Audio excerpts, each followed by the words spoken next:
म्हणजे बरेच शेतकरी शेतीला जोडधंदा म्हणून शेळी पालन करतात आणि शेळीच्या दुधाला औषधी गुण असल्यामुळे त्याला वाढती मागणी आहे।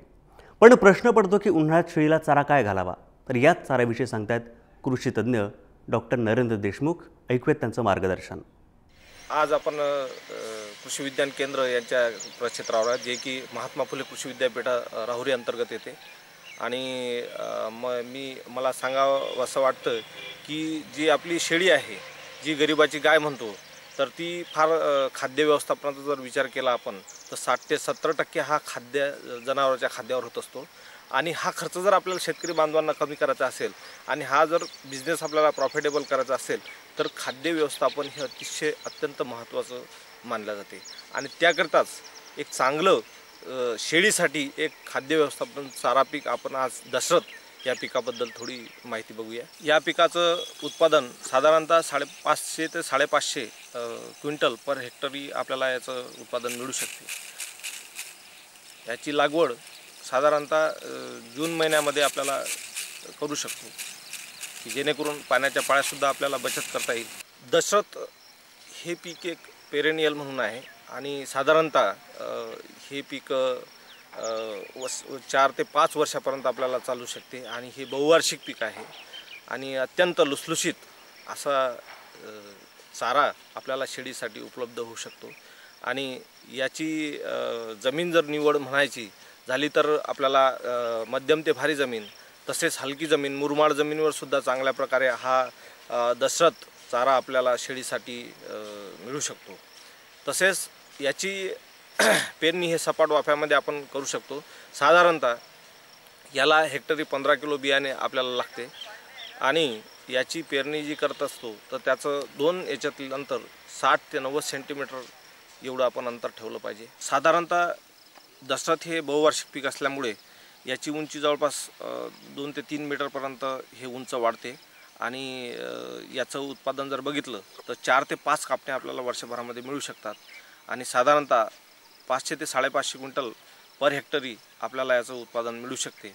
त्याच्यामुळे आपल्याला जो काही उन्हाळा असेल त्यामध्ये जे ग्रीन असते किंवा जे हिरवा चारा आपण जनावरांना त्यावेळेस कमतरता असते, अशा परिस्थितीमध्ये दशरथ हे अत्यंत उपायकारक आपल्या शेतकरी बांधवांसाठी शेळ्यांसाठी विशेषतः शेळ्यांसाठी हा चारा आपल्याला उपयुक्त ठरू शकतो। जर आपण याचा प्रथिनाचा जर विचार केला, याच्यामध्ये 12.5% पर्यंत प्रथिन असल्यामुळे याचा दूध वाढीवर सुद्धा परिणाम होतो। तर आपण शेळ्यामध्ये सुद्धा पाहिलं की दुधासाठी काही जाती उपयुक्त आहेत, जसं जमनापारी झालं तर याच्यामध्ये सुद्धा दुधाचं पर्सेंटेज जास्त आहे आणि दुधाचा जर विचार केला आपण तर असा काही वर्ग आहे किंवा मेडिसिनल प्रॉपर्टी त्यामध्ये जर जास्त असेल तर साधारणतः अल्सरसारखे सुद्धा रोगावर याचं गुणकारी म्हणून शेळ्यांचं दूध जे आहे हे गुणकारी ठरू शकते। त्याच्यामुळे त्याचं दुधाचं उत्पादनसुद्धा वाढणे आज गरजेचं आहे, कारण हे एक दुर्लक्षित शेळ्यांकडे दुर्लक्षितपणा शेतकऱ्यांचा जास्त आपल्याला दिसून येतो। तर हा आपल्याला याच्यावर मात करण्यासाठी आपल्याला हे दशरथ हे बहुवार्षिक पीक अत्यंत फायदेशीर ठरू शकते। दशरथ हे पीक एक पेरेनियल म्हणून आहे आणि साधारणतः हे पीक 4 ते 5 वर्षापर्यंत आपल्याला चालू शकते आणि हे बहुवार्षिक पीक आहे आणि अत्यंत लुसलुशीत असा चारा आपल्याला शेळीसाठी उपलब्ध होऊ शकतो।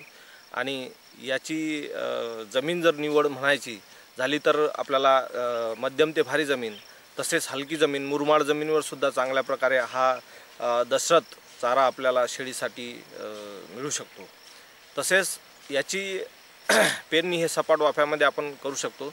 साधारणतः याला हेक्टरी 15 किलो बियाणे आपल्याला लागते आणि याची पेरणी जी करत असतो तर त्याचं 2 याच्यातील अंतर 60 ते 90 सेंटीमीटर एवढं आपण अंतर ठेवलं पाहिजे। दशरथ या पिका हे अत्यंत सकस म्हणजेच याच्यामध्ये प्रथिनाचं जे पर्सेंटेज बघितलं तर साधारणतः 12.5% पर्यंत अत्यंत असं प्रथिनयुक्त हा चारा पीक आहे की प्रथिनं जर याच्यामध्ये कुठल्याही चाऱ्यामध्ये जर जास्त प्रमाण असेल तर डेफिनेटली त्याचा जो दुधाच्या वाढीवर जो परिणाम होतो हा अत्यंत चांगल्या प्रकारचा परिणाम होतो। दूधसुद्धा जनावरांचं वाढू शकते। त्याच्यामुळे अत्यंत लुसलुशीत असा हा घास आहे।